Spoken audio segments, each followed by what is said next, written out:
Hello students, आज का जो हमारा पीएमआर स्पेक्ट्रोस्कोपी का एक टॉपिक है डायमैग्नेटिक एनिसोट्रॉपी। ठीक है, अब पहले हम ये आपको डिफाइन करते हैं कि ये डायमैग्नेटिक एनिसोट्रॉपी कैसे ओरिजिनेट हुआ। ठीक है, तो उसके लिए हम कुछ एग्जांपल्स को लेके चलते हैं। देखिए, सपोज एक कंपाउंड हम लेके चले एल्केन CH3, जिसमें कार्बन का आवर्तन कैसा है, ये sp3 है।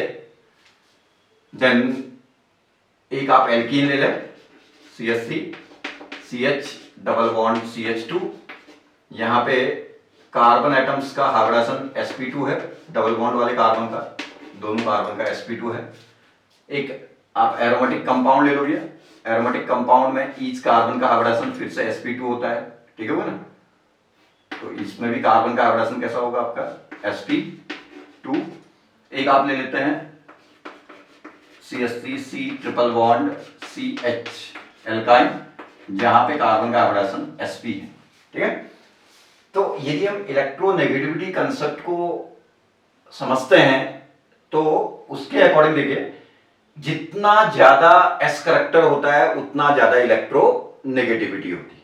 ठीक है, तो s करेक्टर सबसे ज्यादा sp में होता है, तो यहां पे इलेक्ट्रोनेगेटिविटी कार्बन की सबसे ज्यादा होनी चाहिए, एल्केन में सबसे कम होनी चाहिए।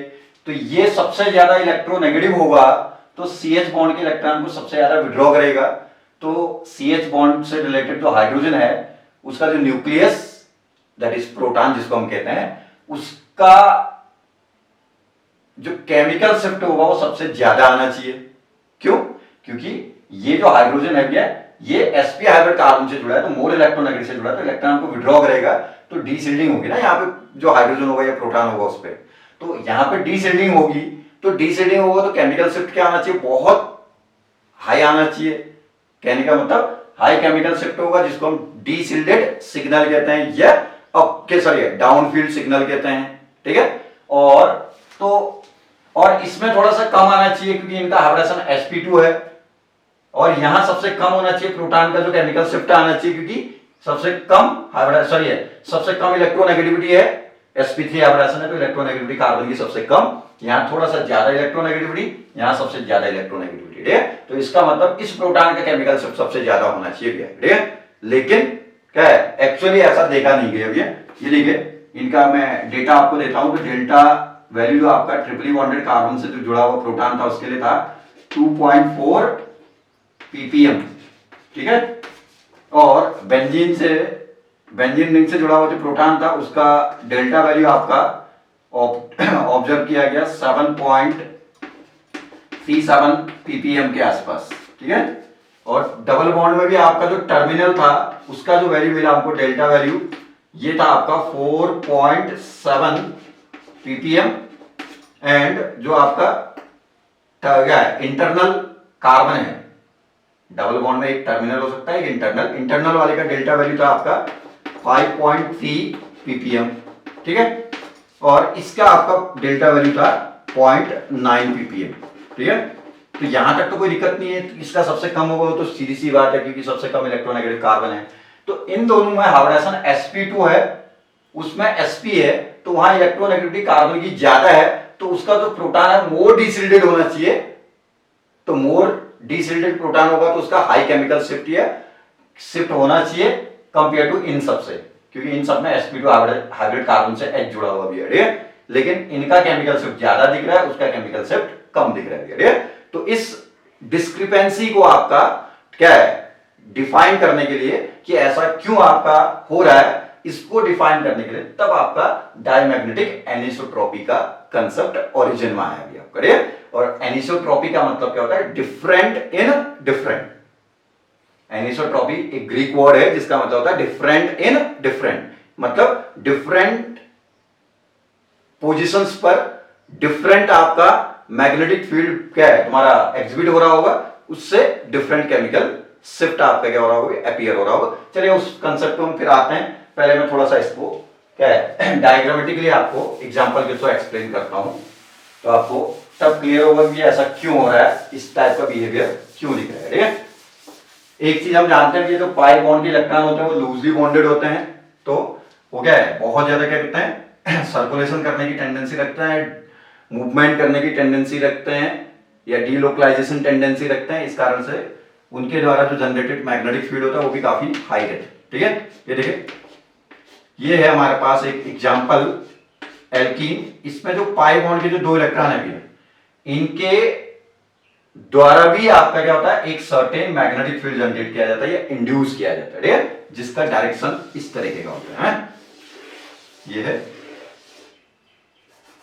ठीक है ना, ये है इनके द्वारा जनरेटेड मैग्नेटिक फील्ड का डायरेक्शन, ये है जो हमने आपको रिप्रेजेंट किया, ठीक है, ये है इनके द्वारा जनरेटेड मैग्नेटिक फील्ड का डायरेक्शन। ठीक, ये हो गया, इतना आप कर लो काफी। ठीक है, तो देखिए ये कहता है कि यदि हम एक्सटर्नल मैग्नेटिक फील्ड कहां को अप्लाई करते हैं, ऊपर को अप्लाई करते हैं, तो आपको दिख रहा है, ठीक है, कंपाउंड 3 रीजन में डिवाइडेड है। ये एक्सटर्नल मैग्नेटिक फील्ड का डायरेक्शन ऐसे है, साइड से ये ऊपर को होगा इसका डायरेक्शन, और यहां से नीचे को आएगा। ठीक हो गया, ये है ऐसे, ठीक है, ये साइड से ऊपर को, फिर ये नीचे को। ठीक है, तो बीच वाले रीजन में H0 और इंड्यूस्ड मैग्नेटिक फील्ड अपोज में है। साइड वाले रीजन में जहां पे प्रोटॉन मौजूद है हमारे, वहां एक्सटर्नल मैग्नेटिक फील्ड और इंड्यूस्ड मैग्नेटिक फील्ड जो पाई इलेक्ट्रॉन क्लाउड के द्वारा जनरेट किया गया वो सपोर्ट में है। तो इसका मतलब H0 के सपोर्ट में इंड्यूस्ड मैग्नेटिक फील्ड है पाई इलेक्ट्रॉन क्लाउड का, तो H0 की वैल्यू में कुछ वैल्यू और ऐड हो जाएगा आपका, जो पाई इलेक्ट्रॉन क्लाउड के द्वारा जो मैग्नेटिक फील्ड इंड्यूस किया गया वो भी तो ऐड हो जाएगा। तो इसका मतलब इन प्रोटॉनों के लिए जो आपका इफेक्टिव मैग्नेटिक फील्ड होगा वो वैल्यू क्या होगा, आपका हाई होगा। ठीक है, तो इनके लिए हाई इफेक्टिव मैग्नेटिक फील्ड आएगा तो इनका रेजोनेंस करने वाली फ्रीक्वेंसी भी क्या होगी, आपकी ज्यादा होगी, मींस हाई केमिकल शिफ्ट आपका अपीयर होगा इनके लिए। ठीक है, और यही है डायमैग्नेटिक एनिसोट्रॉपी के डिफरेंट पोजीशंस पे या लोकेशंस पे आपका डिफरेंट टाइप का बिहेवियर दिख रहा है। देखिए इस लोकेशन पे यदि कोई प्रोटॉन आएगा तो यहाँ इंड्यूस H0 को सपोर्ट कर रहा है, तो यहाँ केमिकल शिफ्ट बहुत हाई हो जाएगा। बीच वाले रीजन में यदि कोई प्रोटॉन आ रहा होता तो यहाँ ये अपोज कर रहा है H0 को, तो यहाँ कोई प्रोटॉन आ रहा होता तो वहां सब्सट्रैक्शन होता, तो उनका केमिकल शिफ्ट बहुत कम हो जाता। ठीक है, ये हुआ डिफरेंट इन डिफरेंट, इसको आप डीशिल्डेड रीजन कह सकते हैं, बीच वाले को शिल्डेड रीजन कह सकते हैं। ठीक है, ये कौन सा रीजन है, डीशिल्डेड, ये शिल्डेड, ये डीशिल्डेड रीजन आपका। ठीक है, तो ये, और दूसरा एग्जांपल हम दिखाते हैं, बेंजीन का दिखाएं आपको। बेंजीन में भी आपका पाई इलेक्ट्रॉन क्लाउड है, 3 पाई बॉन्ड है, एल्कीन में तो एक ही पाई बॉन्ड था ना, यहाँ आपके पास 3 पाई बॉन्ड है, तो यहाँ पर भी जो इंड्यूस्ड मैग्नेटिक फील्ड होगा उसका जो डायरेक्शन होगा वो इस तरीके का होगा, ये होगा ना।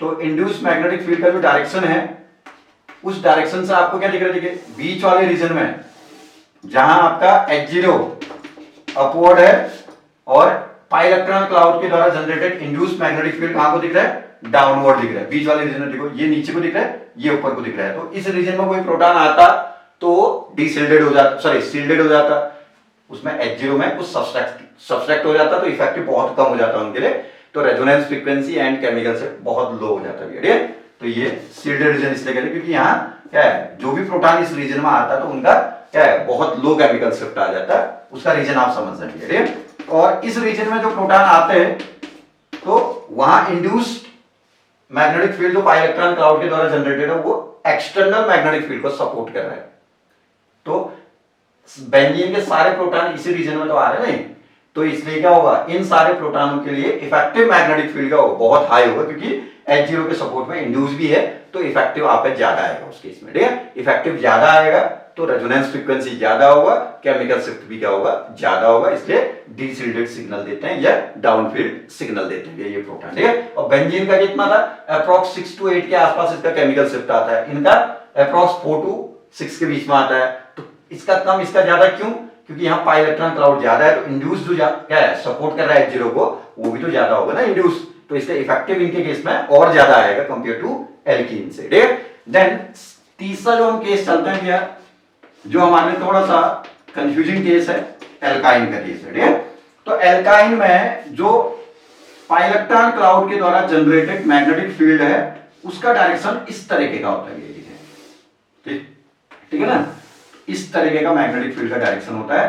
तो इसमें क्या दिख रहा है आपको, जो आपका इंड्यूस मैग्नेटिक फील्ड है पाई इलेक्ट्रॉन क्लाउड के द्वारा, वो इंड्यूस मैग्नेटिक फील्ड आपका क्या है, H0 तो ऊपर को लगा रहे हैं ना आपने, तो सारे प्रोटॉन कौन सा रीजन में आए, शील्डेड रीजन में आ रहे हैं। या ये कह लो कि आपका जिस रीजन में पाई इलेक्ट्रॉन क्लाउड का इंड्यूस मैग्नेटिक फील्ड H0 को क्या कर रहा है, अपोज कर रहा है, उस रीजन में प्रोटॉन आ रहे हैं। इसलिए यहां पे क्या होगा, H0 में से जो इंड्यूस है वो सब्सट्रैक्ट होगा, तो इफेक्टिव बहुत कम आएगा। इफेक्टिव कम आएगा तो resonance frequency as well as chemical shift भी क्या आएगा, इन प्रोटॉनों के लिए कम आता है। इसलिए ये 2.4 के आसपास अपना केमिकल शिफ्ट दिखा रहे होते हैं। अब मैं एक एग्जांपल आपको दिखाता हूं। देखिए, जिस एग्जांपल में आपको हर टाइप का बिहेवियर दिखेगा भैया, मतलब दोनों टाइप के प्रोटॉन दिखेंगे। अभी तो मैंने ये दो एग्जांपल ऐसे दिखाए जिसमें सारे प्रोटॉन डीशिल्डेड रीजन में थे, जहां इंड्यूस अप्लाइड को क्या कर रहा है, सपोर्ट कर रहा है। तीसरा एग्जांपल हमने ऐसा दिया जिसमें इंड्यूस जो है वो अप्लाइड को क्या कर रहा है, सॉरी प्रोटॉन ऐसे रीजन में आ रहे हैं जो कि आप जहां पे आपका इंड्यूस अप्लाइड को अपोज कर रहा है। अब यहां पे दोनों टाइप के दिखाते हैं हम आपको एग्जांपल, सॉरी ये केसेस, ठीक है ना। ये एक एग्जांपल है, देखिए इसमें आपका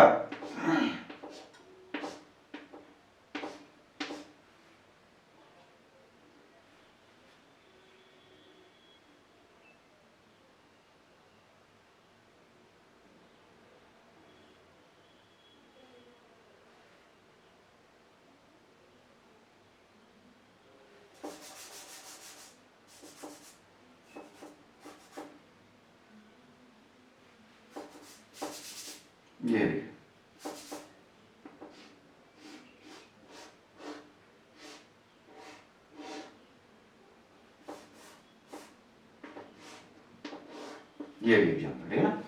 देखिए ये हो गया,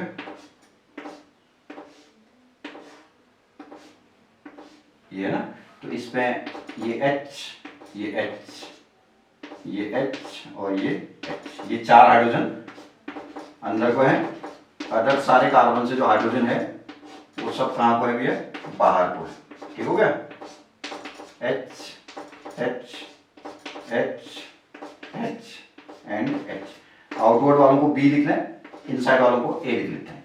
इस रिंग को आप ऐसे प्लेन में मानोगे तो जो इंड्यूस मैग्नेटिक फील्ड है वो इस तरह से, ऐसे समझो उसको। देखो ये है ना, ये मॉलिक्यूल ऐसे है, प्लेनर है, तो ऐसे आपने उसको कंसिडर किया, तो आपका जो बीच में जो कैविटी बन रहा है वो ये बीच का रीजन है, तो इंड्यूस मैग्नेटिक फील्ड इस तरह से क्रिएट होगा इसमें।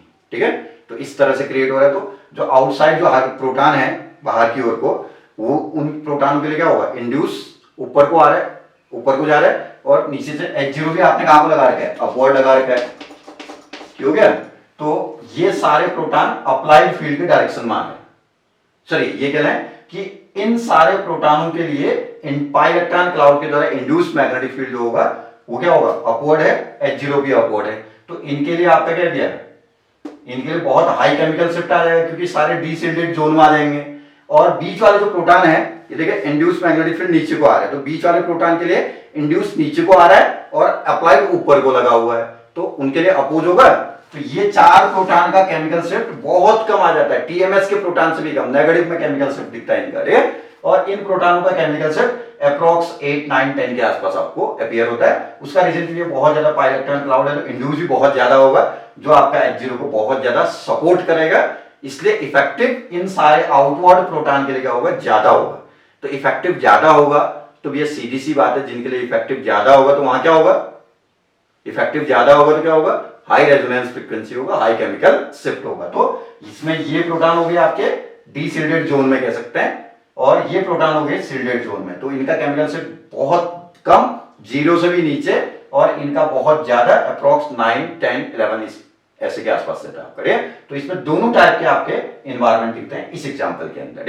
इसमें तो आपका केवल डीशिल्डेड जोन दिख रहे हैं इसमें भी, और इसमें केवल शिल्डेड जोन में प्रोटॉन दिख रहे हैं। इसमें आपका शिल्डेड जोन में भी दिख रहा है प्रोटॉन, और डीशिल्डेड जोन में भी प्रोटॉन दिख रहे हैं। तो एक अच्छा एग्जांपल आपका क्या है, डायमैग्नेटिक एनिसोट्रॉपी का। ठीक है ना भैया, तो आप इतना मेरे ख्याल से आप कोशिश करेंगे, समझेंगे, तो नेक्स्ट वीडियो को क्या है एक्सप्लेन करने में आपको क्या है, या समझने में आपको हेल्प मिलेगा। लेकिन सारे वीडियोस को देखें भैया, आप आधे अधूरे वीडियोस को देखते हैं, वीडियोस को पूरा देखें, और हर वीडियो को देखें। हम लगभग शायद 10-11 वीडियो बना चुके हैं, तो सारे वीडियो को पूरा का पूरा वॉच करने की कोशिश करें, तो आपको क्या है काफी कुछ कंफर्टेबल लगेगा, ठीक है। और कोशिश करें कि लाइक सब्सक्राइब और शेयर जरूर करें, ठीक है, ताकि ठीक है मैक्सिमम लोगों तक ठीक है आपका वीडियोस पहुंचे और बच्चों तक भी पहुंचेगा तो थोड़ा सा क्या और कोई बेनिफिट होगा, ठीक है। चलिए, थैंक यू।